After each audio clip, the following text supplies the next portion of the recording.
right here at the block with the homies. Say, what's up, fool? Hey, what's happening? Tap in with us. Where the bitches at, though? Yes, sir. We trying to kick it. No bitches, bro. I told you this. Why not? Bro, my girl got you on there. I told you that. Wait, so why haven't you blocked her from... I blocked her already on my phone, but I can't do that on your account, bro. What? She see everything you post. Oh. Remember the last time you was mentioning bitches? Uh-huh. I didn't get in a fade, bro. She blacked my eye. Oh, the homegirl abusive. Yeah, bro. Abusive. The homegirl domestic violence. Yes, bro.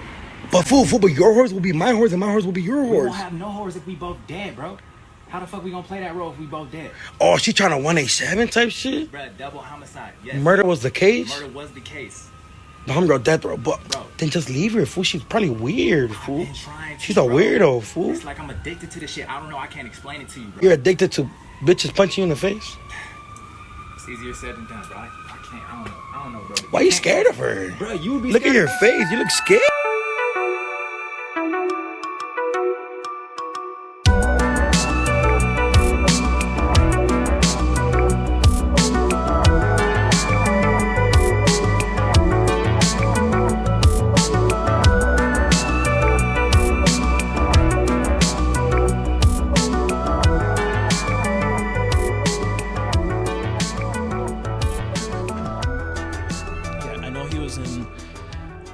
Later seasons of The Walking Dead, and he got offed pretty quick.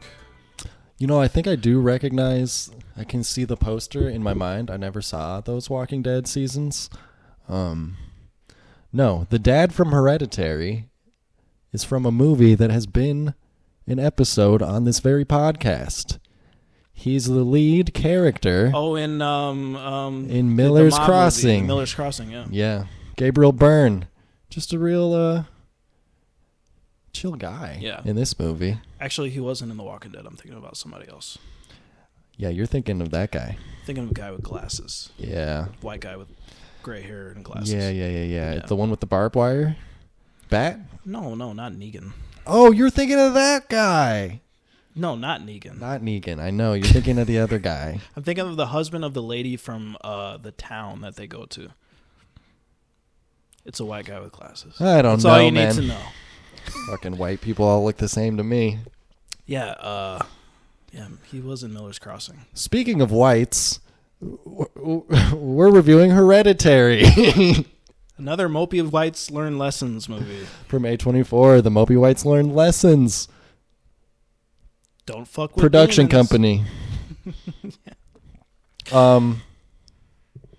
This is continuing our Halloween series where we're kind of comparing James Wan, a very successful and popular horror producer-director, versus A24, a very popular production house that makes, I guess, kind of art house horror. It's kind of like popular horror versus art house horror. Yes. Where do the film podcasters land? Oh, I bet you can guess. And today we'll be... Today we'll be leaning into our type. yeah. And discussing a director, another master of horror. Ari Aster. Yeah, it's so funny because he's only made 3 fucking films. So You know, it's funny. Ari Aster, these fucking A24 directors, horror directors, only know how to end their movies one way. So we have Ari Aster, who I'll get to, but my other example is the director of The Vivitch. yeah, Gareth Edwards. No. Gareth Evans. No. I can't remember it either, but Gareth Edwards is Rogue One. No way, really. Royally fucked that. Hold on. The Vitch. Robert Eggers. I knew it was something with an E at the end. So Robert Eggers produced 2 straight A24 horror/thriller movies that both end with the person laughing maniacally while staring at something incomprehensible. Yeah. Okay? Yep. And spoilers for Hereditary, because I'm going to spoil it right fucking now, and we're going to get into spoilers later. If you don't want to hear this spoiler, I would just fast forward like a minute. Don't even watch the episode. Just kidding. We need the views. We can do no spoilers after this. Just fast forward like 30 seconds from right now. Ari Aster made Midsommar and Hereditary, which are both movies that end with like lady cults sacrificing a man.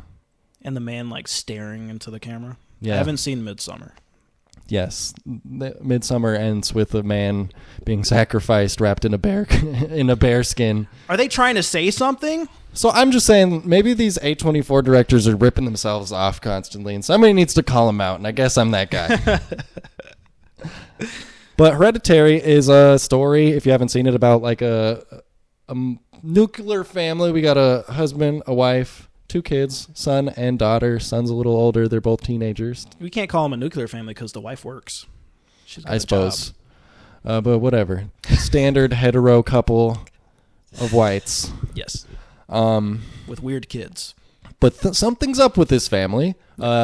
Mother, Toni Collette, is the actor. Her mother has just died. We kind of start at the funeral of the grandmother of this family. It's alluded to that grandma has some type of mental illness, something that's not really explained, but something weird about grandma. Something weird. She was definitely probably not a nurturing mother, as we find out more and more, but we even hear that in her funeral speech a bit. She doesn't like directly call her out, but it's clear that she was kind of cold and like not a very loving person and just kind of disconnected, and the daughter didn't have a great relationship with grandma who died, the mother in our family. And yeah, things snowball from there. It's kind of seems like there might be a supernatural element with grandma because we see her apparition fairly early on in the film. Yes. As they're kind of like recuperating from the funeral. Yeah. So, yeah. The mama bear of the family starts seeing apparitions. So does the son a bit. So does the daughter. Maybe it's an apparition, maybe, but things are just uneasy and strange. Yes. And like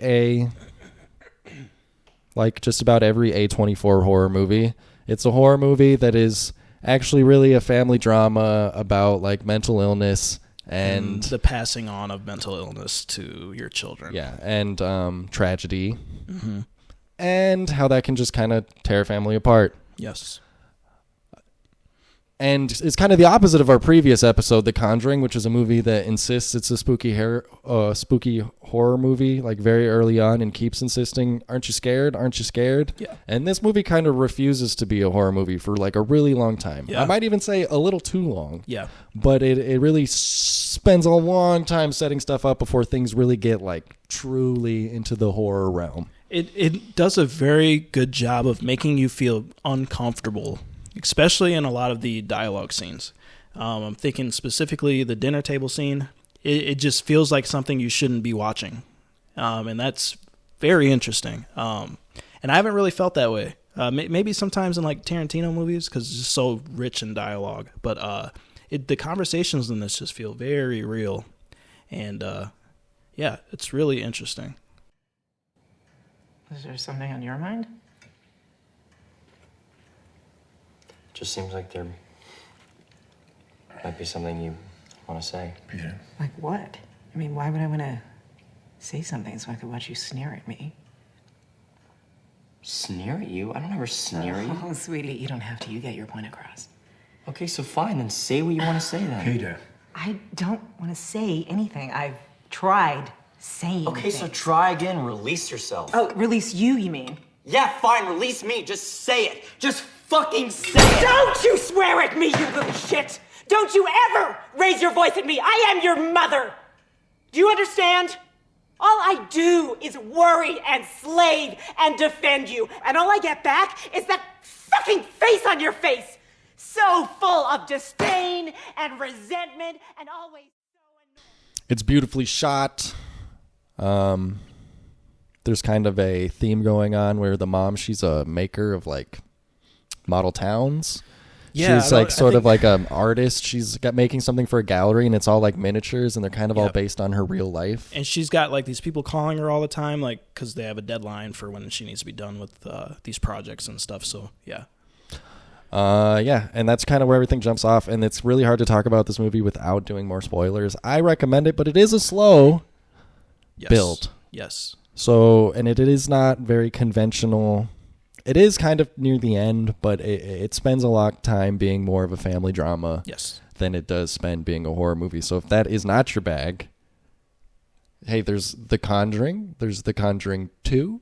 There's The Conjuring The Devil Made Me Do It. There's The Nun. There's The Nun 2, now in theaters. Annabelle 2. Annabelle Creation. Jesus Christ. Watch one of those, I guess. Or many others. Yeah. And that's not to sound like fucking pretentious. No, I'm just being an asshole. I totally understand if somebody thought this movie was a bit boring. But shall we move along to the performance test? Well, I actually want to talk a little bit about our relationships to this, if you don't mind. Sure, we can do that. Also, I don't want to forget to do my Letterboxd review, so Yes. let's talk about that first. I just wanted to talk about this because this was my first time viewing this, and I really didn't know much about the plot. And I don't know, did you see this before? Or? No. Okay. I will say I haven't really been this affected by a horror film. At least not for a long time. I can't really remember, like, put my finger on anything that's really made me feel this way after viewing.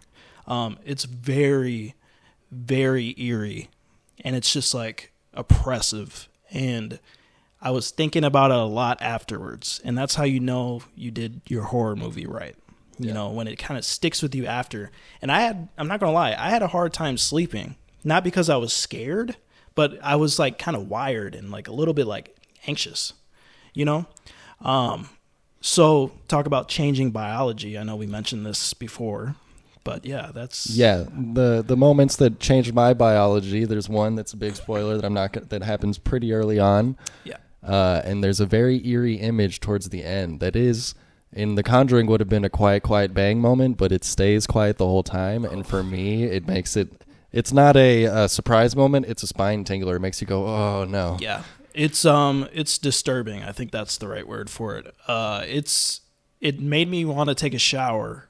It's just, I don't know. It really just like made me feel really weird, and I don't really know how to explain it because it's so dour. It's so dour. It's really looking at the Letterboxd reviews, the more serious ones. I picked out some of the funnier ones, but it is really like a tragedy. It's like a Greek tragedy. It's you don't realize it till towards the end, but it's kind of like outside forces are at play that, like, you know, everything that's spiraling is kind of out of everyone's control. It was inevitable from the beginning. Yeah. And like that's what's like, if you really think about it, because you really get all these themes towards the end, and you think about it and you're like, wow, that changes the entire movie. Yeah. You know, the entire experience. So watching this again, which I probably will never watch this again. I don't want to watch this again. It's not a good time. It's a great movie. It's not a good time. But yeah, it's it doesn't just change your body chemistry, change your mind state for a while. Yeah, yeah. And I want to say it's funny because I think about the movie Men and what that movie was trying to do, and it feels like it was trying to do the Hereditary thing, but it just wasn't as effective with it.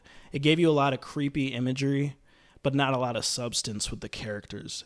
Not to say that Men didn't have like really good character moments, because it did. I think the moments with the husband and the wife, like when they're just talking, like that's the most powerful stuff in the movie. Yeah.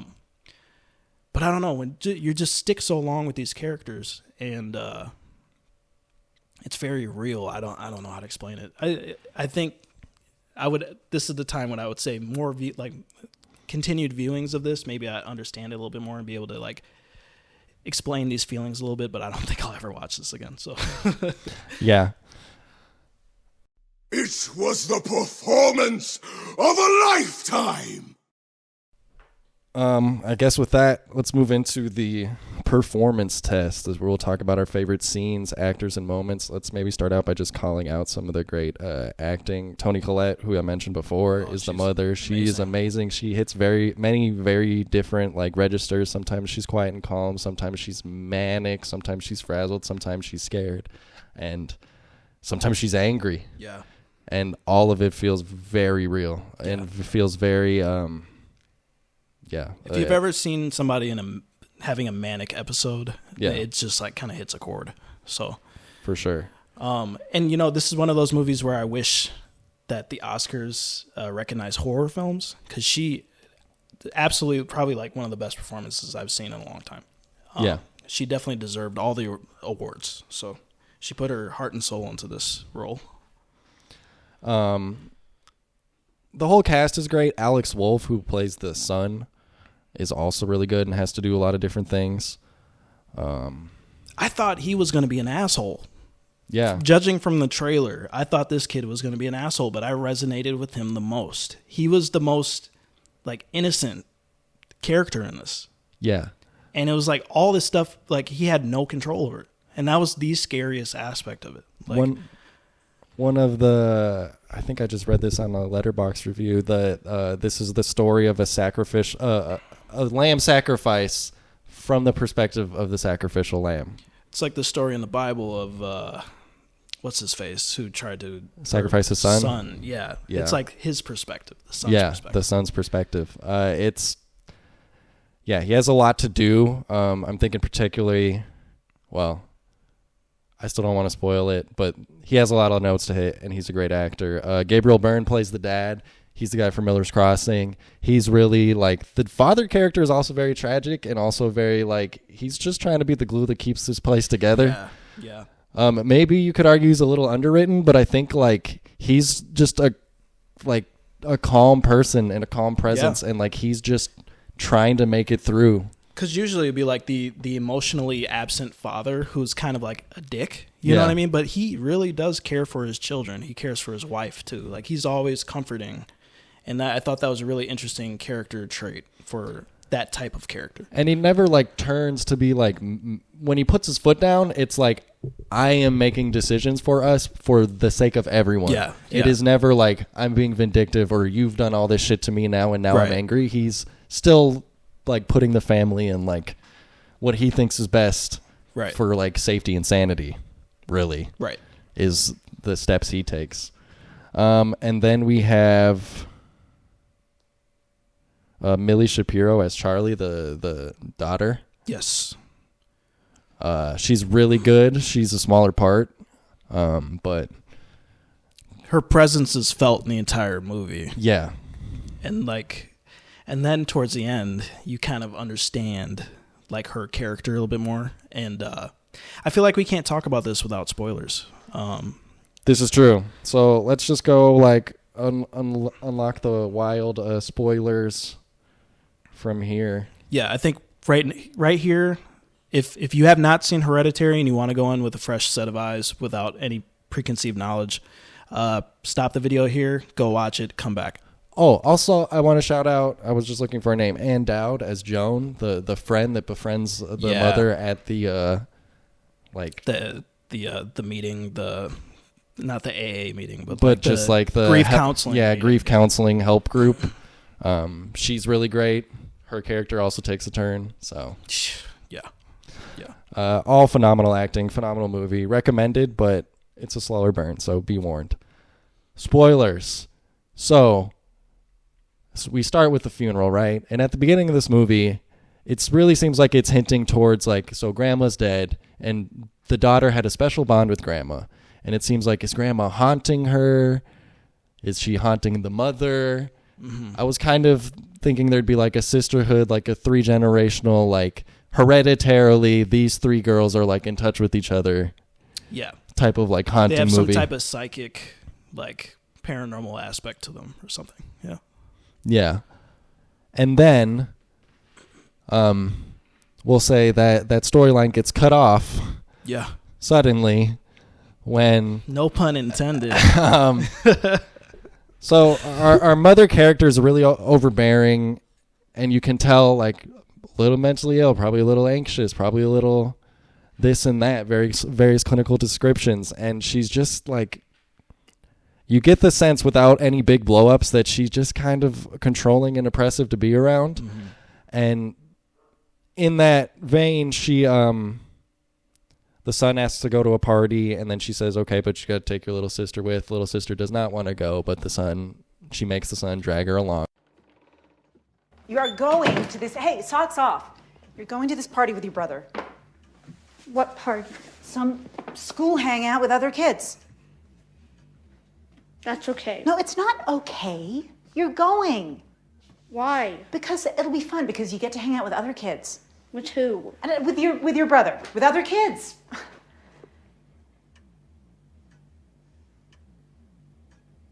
Fine. Good, you're going.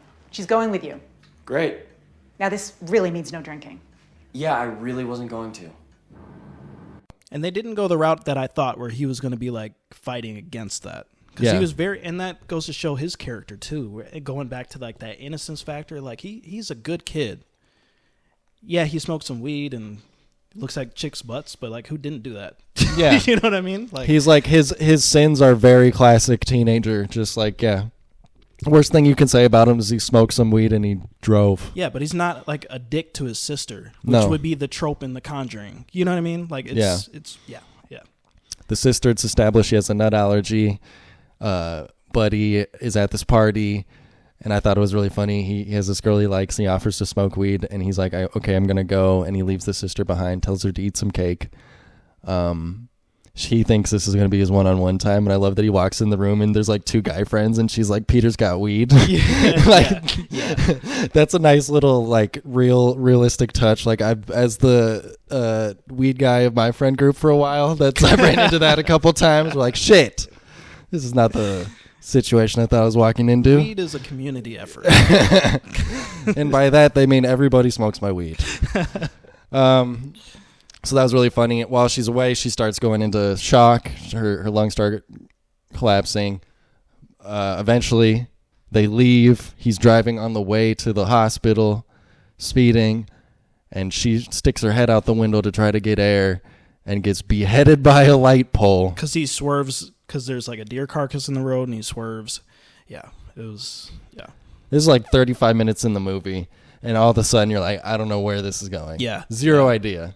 And in my mind, that made it better.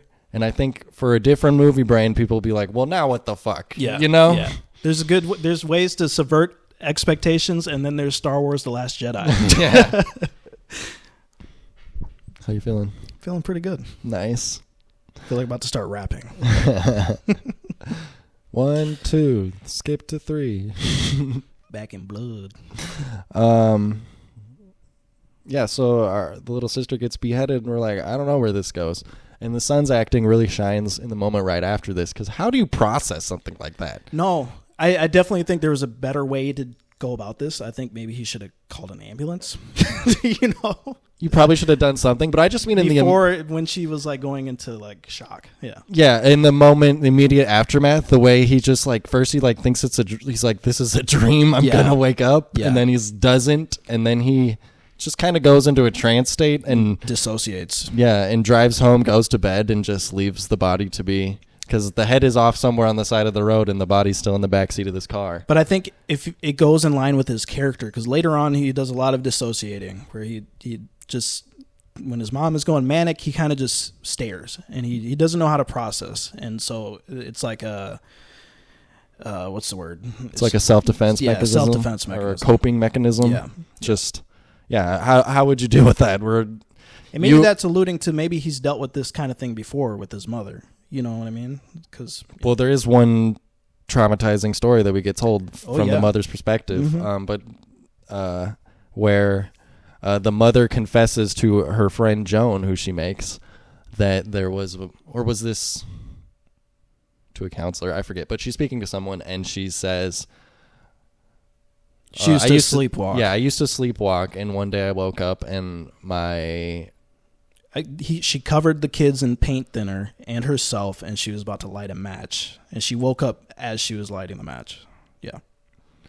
It's fucked up. And the kids saw this. Yeah, so the son is like understandably afraid of her frequently before even things really go left, and he has great reason once again to be afraid of her. Yeah.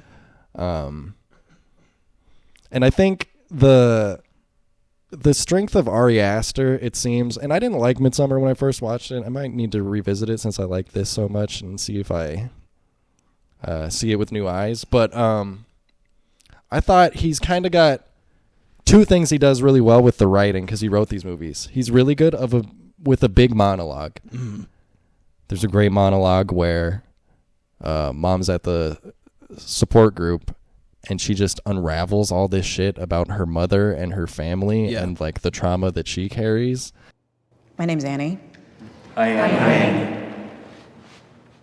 My mom died a week ago, so I'm just here for trying it. I have a lot of resistance to things like this, but I came to these a couple of years ago. Well, I was forced to come, and I guess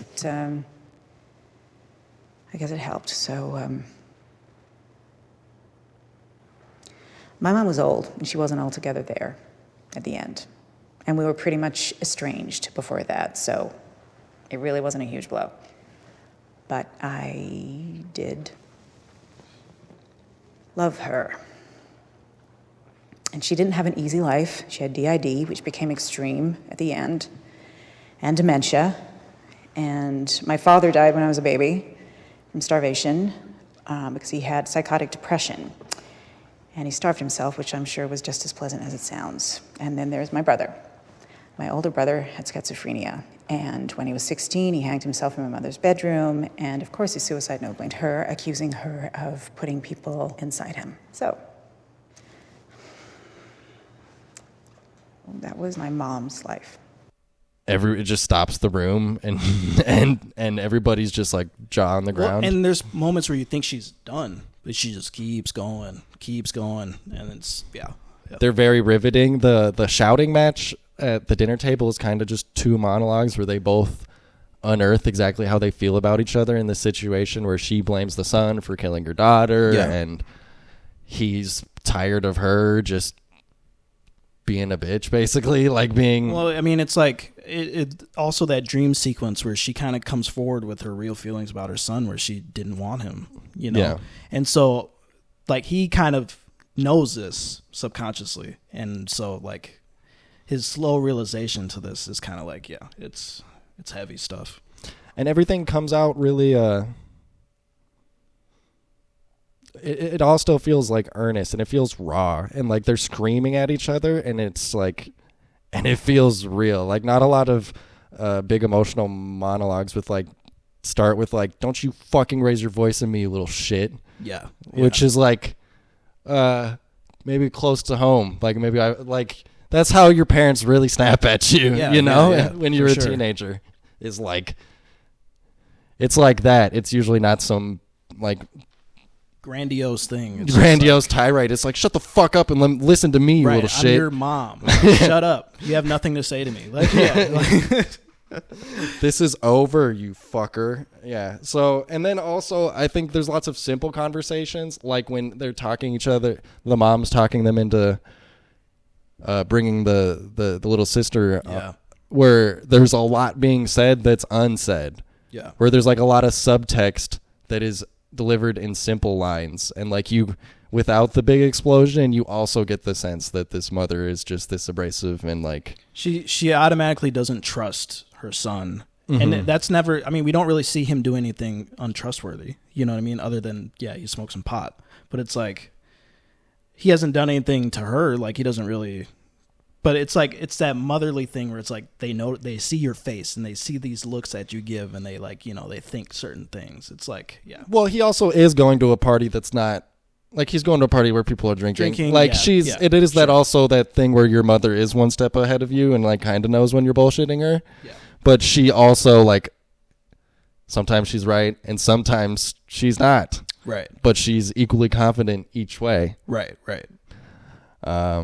So like in the big monologues and the small conversations, there's a lot of like ground setting. And the first hour and a half of this movie is not horror, really. There are some like ghostly images and some supernatural-ish stuff. It's alluding to that there's something. There's a whole like seance in the middle, but it's not really played for horror. It's played as like a good reveal. Like, this is hopeful. She can speak with her daughter now.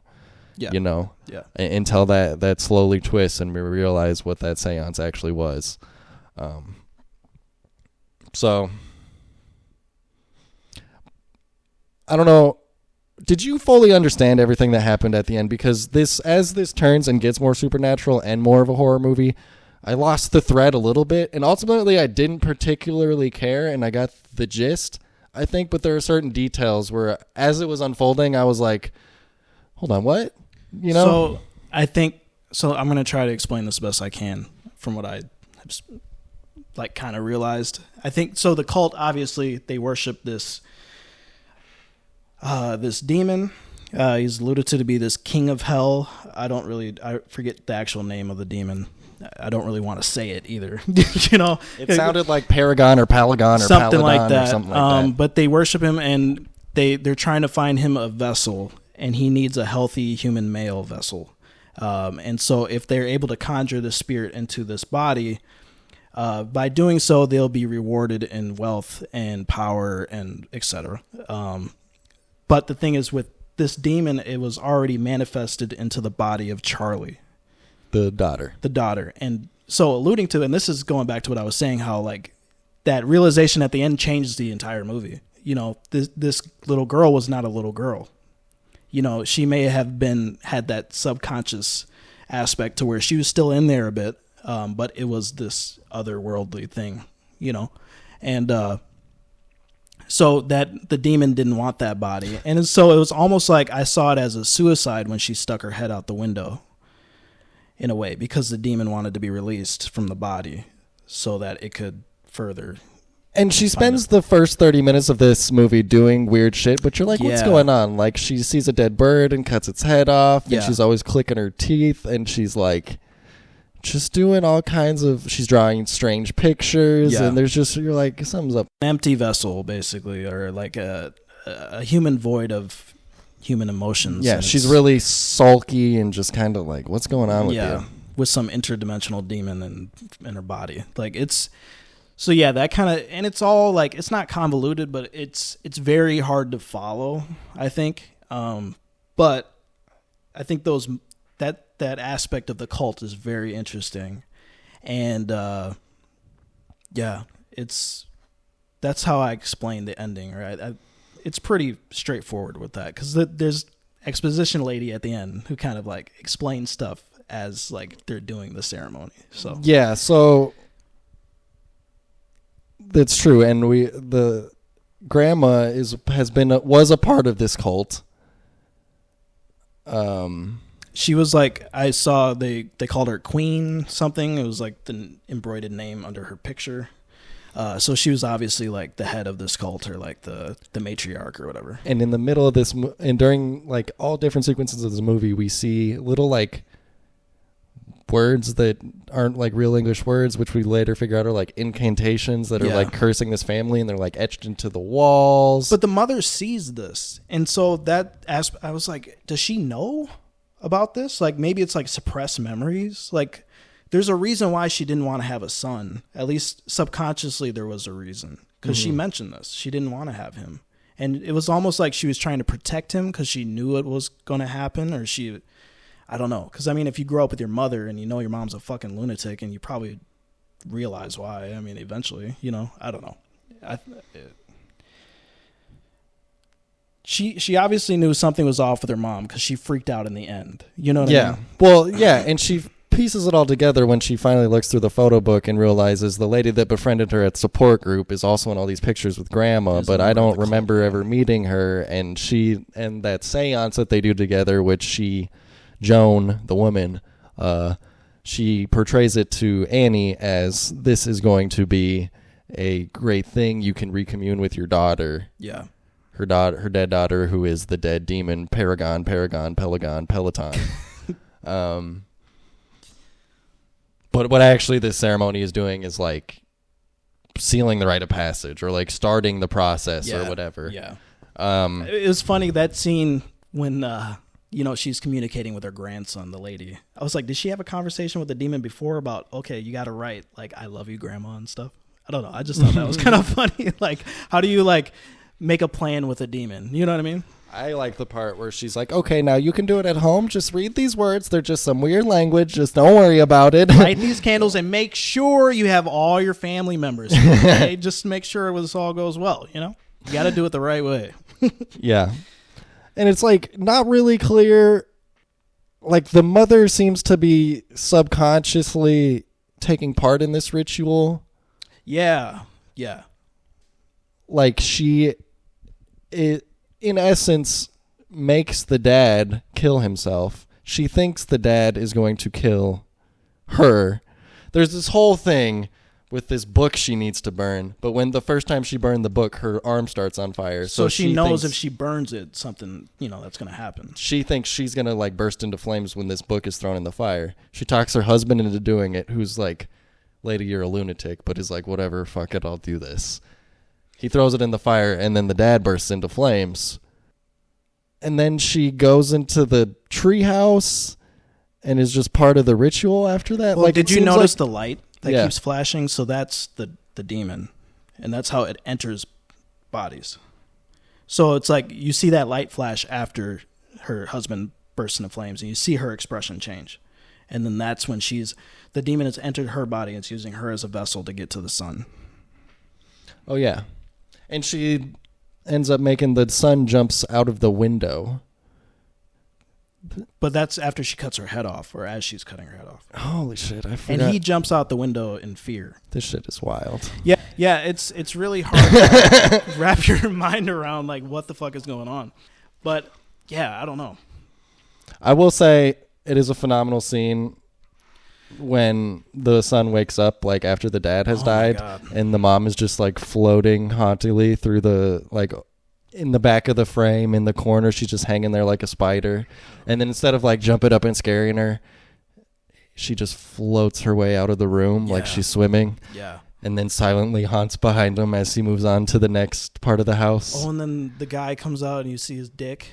Yeah. There's a lot. The cultists. Okay. I had an issue with the cultists. Hey, this shares with men lots of nudity. Lots of nudity and lots of smiling. I don't know. It's kind of like, okay, why are they smiling? Maybe they're like happy because their plan is coming into fruition. Maybe. I don't know. But yeah, when the nudists started showing up, I was like, what's happening? Yeah. I started losing track. But then once they get in the treehouse and the lady explains, we're the oh, thank you. Thank you, lady.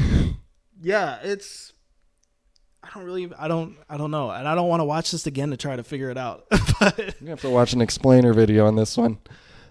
It tracks well enough where in the horror parts, like there is a lot of tension around this book and what's going to happen when he throws it in the fire. There's a lot of tension with the family drama in the middle, and just the way that the mom is kind of manic and she spirals, and she's depressed now, and she's angry now, and she's manic now. Like it's all, I don't know. It's a fucking well-made movie. I think this kind of, because Ari Aster, at least, or this type of horror is very similar to like Mike Flanagan's stuff, where it's the ghosts and the demons are kind of an afterthought, and it's really about the horror of every day, and just the things that we deal with personally, and the like with this, like the family curses per se. Yeah. And so with that aspect, I find it more interesting. I find the human element more interesting than the demon, but it's like that slow realization that something sinister is going on that's like manipulating.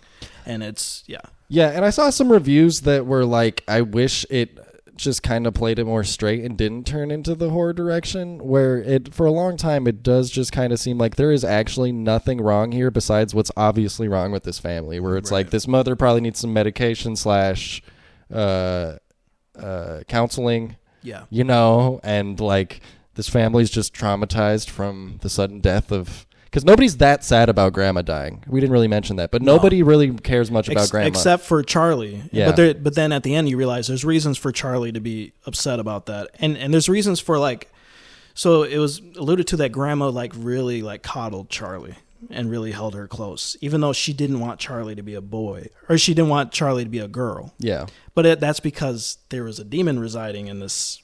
There was an entity residing in this body, and so the grandma wanted to take special care of it, Yeah. Oh, yeah. So, yeah, all that stuff is the best part. Should we move along to... Yeah, we're in the performance test, are we? Yeah. Yeah. Well, I was just going to say, I think the thing I left hanging was...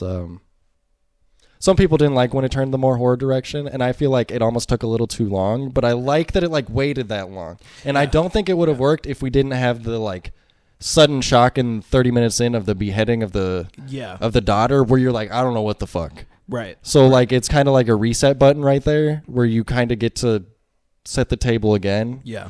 So for me, I can understand if somebody's like a little, like, it almost takes an hour and a half before things really go like horror of this 2-hour movie.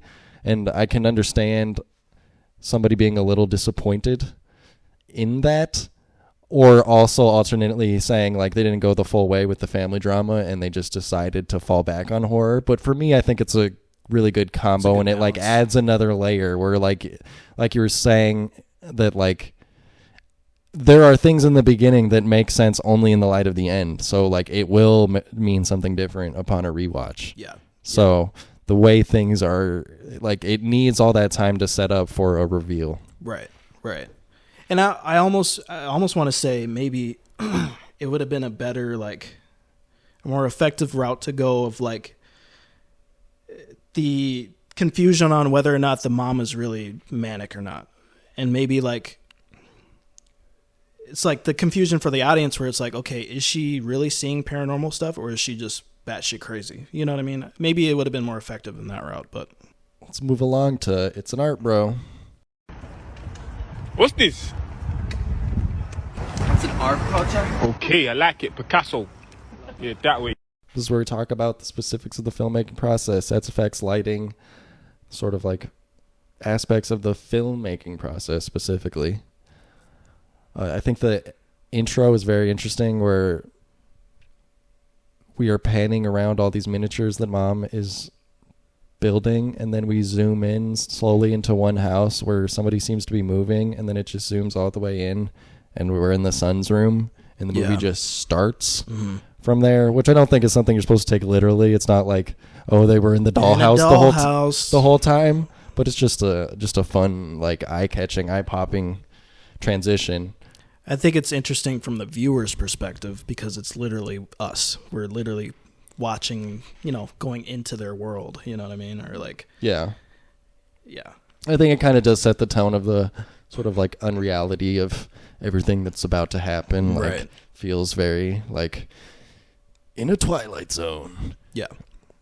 Where the boy lived in the house. And I think there was something about the lenses they chose and the way they kind of like center framed a lot of the, like when people would just like walk through the house, it almost, I don't know if it's the lens, but it almost had like a miniature feel, where it feels like the way they frame the entire room is encompassed in one image, where it almost feels like you're tracking through a miniature house. Yeah. Sometimes, especially early on when they're walking through the house. Yeah. There's just interesting things happening with like the framing and the house. Like all the walls seem really tall and everything's just kind of like.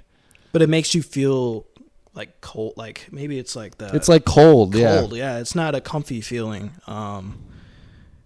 Yeah, I want to say the lighting is really effective too. Just when things are dark, they're fucking dark. And I like that for your horror film. You don't want everything lit up. You don't want to see the ghost in the corner. You know what I mean?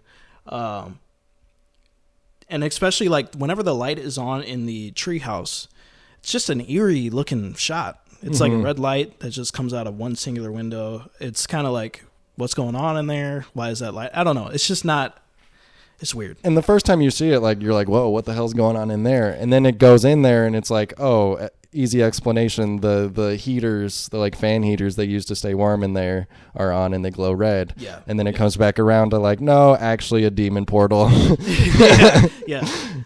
It's like it's a really well, like, the filmmaking is good. It's not super showy with a lot of the stuff, but it's like showy in the more like in the scene where the mom tries to encourage the son and the father to do the seance. Like the way it feels like one long shot as she drags them into the living room and is like super manically describing everything that they need to do and just begging and pleading, and just like the way he just kind of lets Toni Collette just like fly off the handle several times, and it just goes on and on and on, like at the counseling meeting, where just everything it just builds and builds and builds, and it's almost like a Safdie Brothers movie, except it's just one person yelling at you all the time. Yeah. Where you're like in the family shoes where you're like, lady, I'll just do whatever you say if you'll shut up, please. Yeah. I'm just...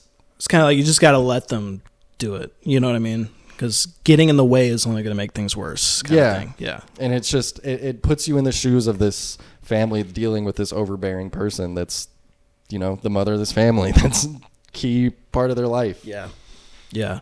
I think also, too, like the shots of like people's faces, like reaction shots and stuff. And just like it's just so like, I don't know what's the word for it. It gives me so much anxiety. Like, because it just stays there on somebody's face, and it's like I'm thinking the scene where the mom is watching the husband burn alive, like, and she's just got this like otherworldly expression on her face. It's so eerie, and it's effective. And I want to give another shout out to the actor that played the son, because the scene that really resonated with me was when he was in the attic and she was like banging her head on the attic door, and he's like saying mommy, and he's like drooling and just like blubbering. It was uncomfortable, and it was just, I don't know how to explain it. You don't see a lot of snot bubbles in Hollywood films. No. There's a genuine snot bubble happening. Yeah. He really cranks it up. I also like all the scenes with him where, like, especially when he's in school and things start getting kind of unreal for him, like when he's looking at his reflection and smiling back at him. And there's just a few moments where he just kind of disassociates from reality as he's kind of getting like taunted by this spirit that's chasing him around, or when he's sitting alone outside and the Joan is like screaming like I banish you or whatever from across the street. He's just like, what the fuck? And like the people blink away for one moment and then they're all back there, and it just there's lots of like cross-cutting and match cuts that like give a real unreal feeling to all the like. And I like the way the little blue light that they use for the demon. Mm-hmm. It's not your typical like wisp of like smoke or whatever. It looks like orbs. Like when I was thinking Zach Baggins, he would love this. He was like, Ghost Adventures, I know what that is. Yeah. And it gives this like otherworldly quality to like demons, where it's not like, I don't know how to.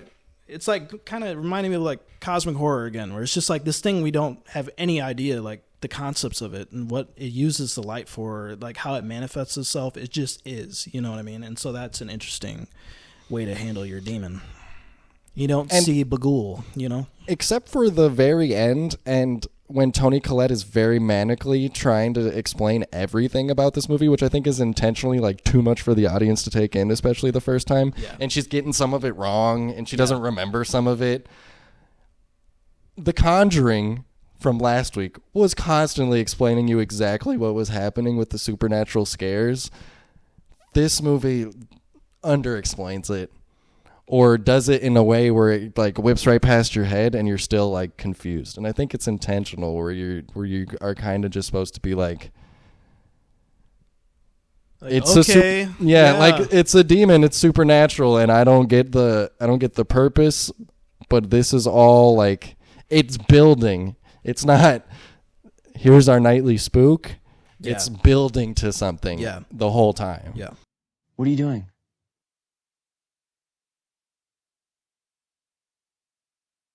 What's going on?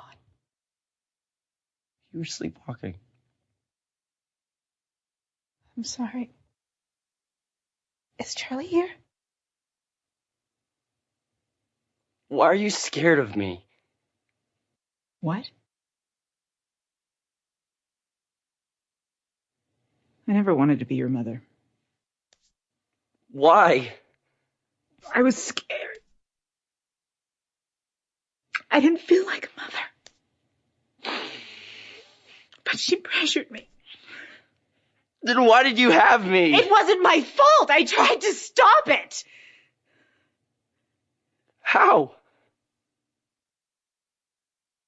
I tried to have a miscarriage. How? However I could. I did everything they told me not to do, but it didn't work. I'm happy it didn't work. You tried to kill me. I love you. Why did you try to kill me? I was trying to save you. Why did you try to kill me? Should we move on to... Hey, what are you trying to say?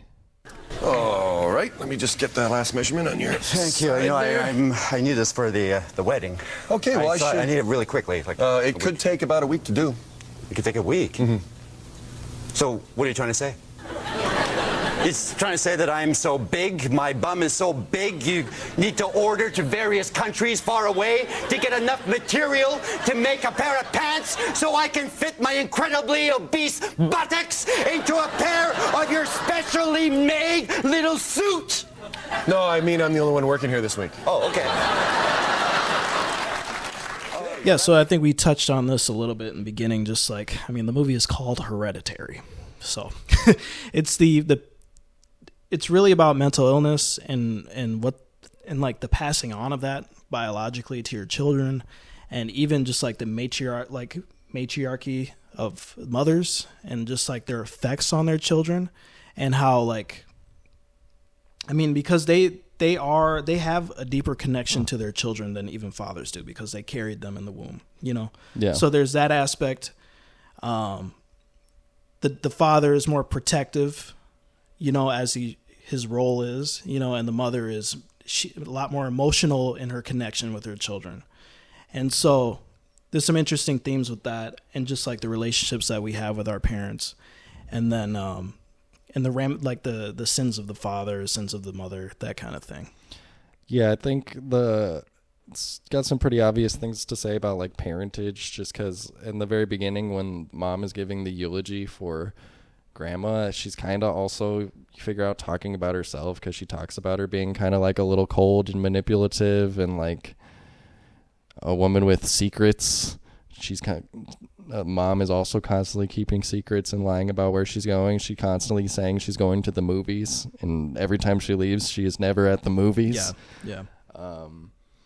So, you know, just how like the way you are raised influences the way you will raise your children, and even if you think you are doing it a different way and not repeating the things your parents did that you didn't like, oftentimes you end up falling back to that because that's what you know. That's what you know, yeah. And she also wants to have some semblance of control over her life. And so her going to those meetings are her trying to take back control of what's going on with this situation and different things like that. Because whenever the situation is out of control, she spirals, you know. And I thought that was interesting too. It's just very real human emotions, very like we can relate to this kind of thing. I mean, we all have mothers. So it's just, you know, it's interesting. Yeah, it's about family, and that's what's so powerful about it. That's what's so powerful about this film. It's really a story about family. And shall we do some Letterboxd reviews before we give our final rating and let the hate flow? Let me run through these quickly. It's getting fucking hot in here. So take off. Is that Usher? I don't know. Okay. Somebody. 4.5 stars. My friend's mom. None of this would have happened if that son hadn't smoked weed. That's exactly what I was thinking. 3.5 stars. Very hard to rate a movie that I know is made very well, but that I also never want to think about ever again in my goddamn life. That's exactly how I feel, yeah.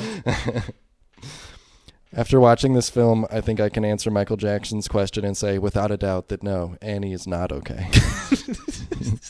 That was 4.5 stars. That's a good one. That's a really good one. 4 stars. If anyone ever clicks their tongue around me again, I'm calling the police.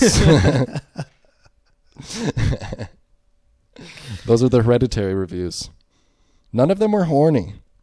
That's a good sign. Pretty hard to be horny about this movie. Yeah. So shall we let the hate flow through you? Yeah. Good. Use your aggressive feelings, boy. Let the hate flow through you. My main thing was, towards the end, I'm losing the thread a little bit. I think I would rather under-explain than over-explain, especially supernatural things. But there was a little bit when we start flipping through books and looking at pictures of Grandma and pictures of Joan, and the movie seems to know what that means, but I don't quite yet. And I'm just, there's about 5 minutes where I was like, oh no, is this just going to completely lose me? And I have no idea what the fuck's going on anymore. Yeah. I got back on the horse, but there's a bit of that. I thought the seance stuff was a little like, okay, we're kind of getting a little schlocky. It didn't really fit the tone of the movie. I think the scene with the lady and she's talking to her grandson, that felt like Conjuring to me. You know what I mean? It just, I don't know. It didn't really, because the mother didn't seem like a person who just kind of go along with things. She kind of seemed like a very like cynical person to begin with. So for her to, I guess in the face of tragedy, you'll kind of do anything. She did try to walk out once. Yeah. I'm just trying to find stuff like gripes. I don't really have too many. I just thought some of the stuff, some of the cult stuff got a little wonky. Once just naked dudes start showing up and staring. I was cracking up at the picture of Grandma, like where they're making it rain on Grandma, like with the coins, and she's like, "Hey." I was like, Grandma seems like a lot of fucking fun. It looked from like these a photos. Christian group. It didn't look like your crazy cult, but maybe that's the point. You know what I mean? Like they're just all like very.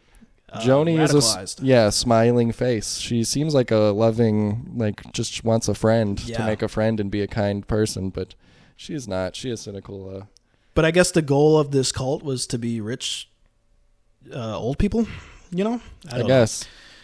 Yeah, the whole cult thing was a little weird at times, but it didn't throw me off board. So. I will say there's a thing where there's a body in the attic and there's a bunch of flies and they're all digital flies and they look awful. They look like very B-movie. Like it's shockingly bad how for a thing. At first I thought, oh, this is going to be like a vision and that explains why they look like shit. But it's not. It's real. All 3 people in the house see this and are assaulted by flies and they're all these like really they're shitty just black smudges on the screen. They're all like really shitty plug-in effects. Yeah. So that was like, what? Yeah, it was an interesting style. How did that sneak into this movie? And there's a part, I think it's just a continuity error, when she's explaining the seance to the guys, and I'm pretty sure the candle's already supposed to be lit, and then they cut back and the candle's just lit, but they never show her light it. So I think they just cut 2 different parts of the scene. But the candle should have been lit the whole time, is what I'm saying. I didn't even notice that. I was just like, I think the candle should be lit. The candle's lit every time they're talking. So how can they speak when the candle's not lit? You know, it's like classic. Or maybe was it just really dimmed, dimmed down? I'm pretty sure not. The seance 101 is when the candle blows out. That means the ghost is done. Okay. Come on. Hey man, I watched Ouija: Origin of Evil. Oh, I thought you were gonna say you watched Ghost Adventures starring Zach Baggins. No. There's a time of our life we used to watch that all the time. Okay, so shall we move along to answer the final question? Is this a perfect movie? You lost a baby brother. Perfect in every way.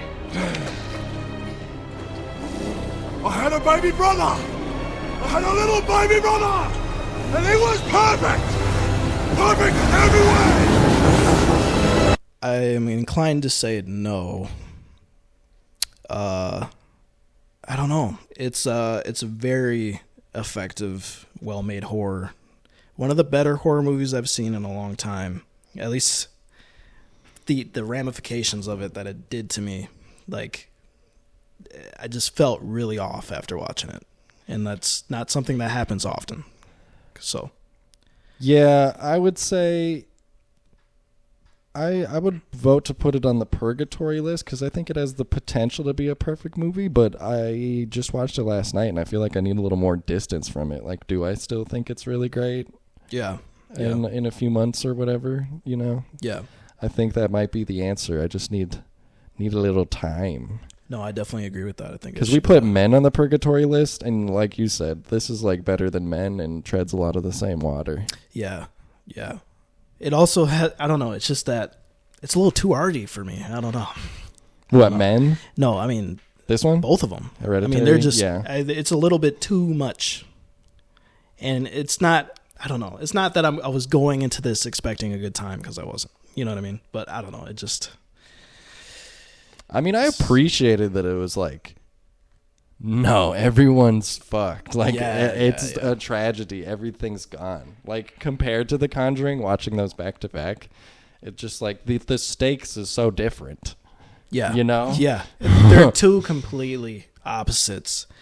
Like, and that's what I liked. I like to watch both of these back to back. The Conjuring is the one that most people would say was more scary.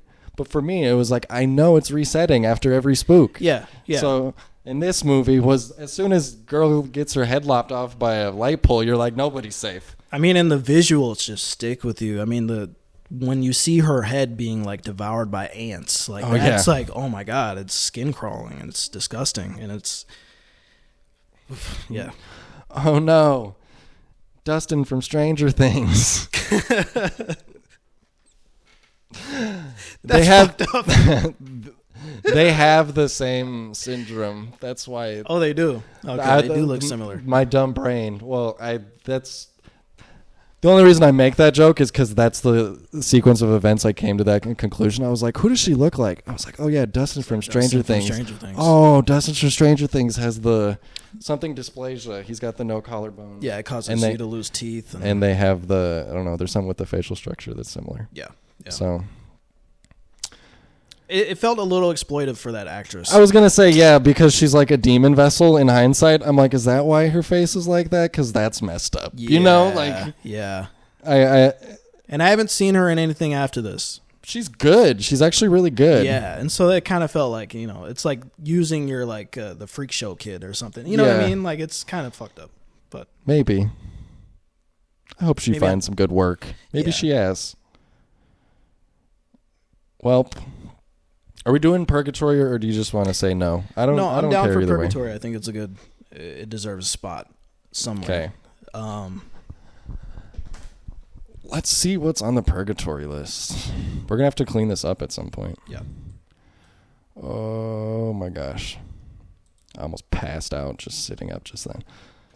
We have Men, Die Hard, Shawshank Redemption, Everything Everywhere All at Once, Oh Brother, Where Art Thou, Spirited Away, and now Hereditary on the Purgatory list. And on the perfect movie list, I wonder if there's one I forgot to add. I hope not. Star Wars Episode 5. Ding. Django Unchained. Duh. Napoleon Dynamite. Duh. All of the Lord of the Rings is one unit. Scream. Alien. Halloween. All the originals. Do the Right Thing. That's a Spike Lee joint. Judas and the Black Messiah. Why did we put that on there? I voted for it. Did we both vote for it? I think we did. Looking back on it, I'm like, that deserves a Purgatory. You think? Yeah. I don't know. I thought it was really great. It was good. I don't know if it's your perfect movie, though. But that's a little rocky. I don't know what we were thinking with that one. But you don't think so? No, I do. I just don't. I don't know. Maybe I have to rewatch again. But that kind of shocked me just reading that. School of Rock. No comments about that? No, I'm fine with that. Okay. Scott Pilgrim versus the World? I'm good with that too. Spider-Man Into the Spider-Verse. Absolutely. The Grand Budapest Hotel. Absolutely. Mad Max Fury Road. I know we did a small review for Across the Spider-Verse. We didn't really say it was a perfect movie or not, but no. Yeah, I think it deserves a spot. But we'd have to do it. We'll just do it like we'll add it like how we added Lord of the Rings trilogy. Kind of like Spider-Man, the Spider-Verse movies. We might just edit this entry into Spider-Verse. Yeah. The series. Yeah. That's true. I would actually be against doing just Into the Spider-Verse because it's only half a movie. It's such a cliffhanger. Yeah. I feel like I can't give you the full kudos. Same thing for Dune. Stop making half a movie. Although so many animators were ground into dust to make Across the Spider-Verse. They were snapped away by Thanos. So like maybe just let them free. Let them roam. Free range animators. Well, I heard it got pushed back too, so we might not see it. Yeah, to give them more time because they all got carpal tunnel. No, they need a crunch. They need a hurry up. I need my superhero movie. I need you to work 100 hours a week and to forgo family and friendship so I can watch Spider-Man. Okay, well, Hereditary's on the purgatory list. Next week, we will be doing either Talk to Me or Malignant. I think we'll probably do Malignant. We'll do James Wan first, and then we'll do our A24. Yep. Okay. All right. Happy Halloween. Well, not quite, but it's all October. And it's 90 degrees outside. Yeah, it's 90 degrees on October 1st. Can you say signs of the apocalypse? We're all gonna die. It's Minnesota. I know. What the fuck? Shit is fucked up. Well, stay spooky. Ooh.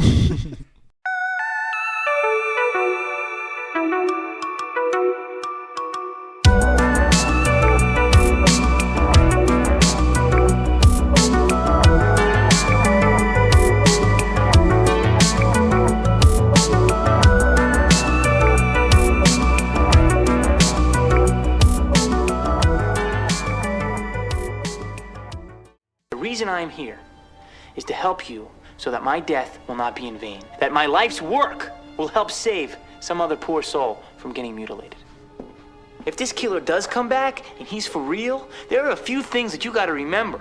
Is this simply another sequel? Well, if it is, same rules apply. But here's the critical thing. If you find yourself dealing with an unexpected backstory and a preponderance of exposition, then the sequel rules do not apply, because you are not dealing with a sequel. You are dealing with the concluding chapter of a trilogy. That's right. It's a rarity in the horror field, but it does exist. And it is a force to be reckoned with, because true trilogies are all about going back to the beginning and discovering something that wasn't true from the get-go. Godfather, Jedi, all revealed something that we thought was true that wasn't true. So if it is a trilogy you are dealing with, here are some super trilogy rules. 1, you got a killer who's going to be superhuman. Stabbing him won't work, shooting him won't work. Basically, in the third one, you got to cryogenically freeze his head, decapitate him, or blow him up. Number 2, anyone, including the main character, can die. This means you, Sid. I'm sorry. It's the final chapter. It could be fucking Reservoir Dogs by the time this thing is through. Number 3, the past will come back to bite you in the ass. Whatever you think you know about the past, forget it. The past is not at rest. Any sins you think were committed in the past are about to break out and destroy you. So in closing, let me say, good luck, Godspeed, and for some of you, I'll see you soon. Because the rules say some of you ain't gonna make it. I didn't. Not if you're watching this tape.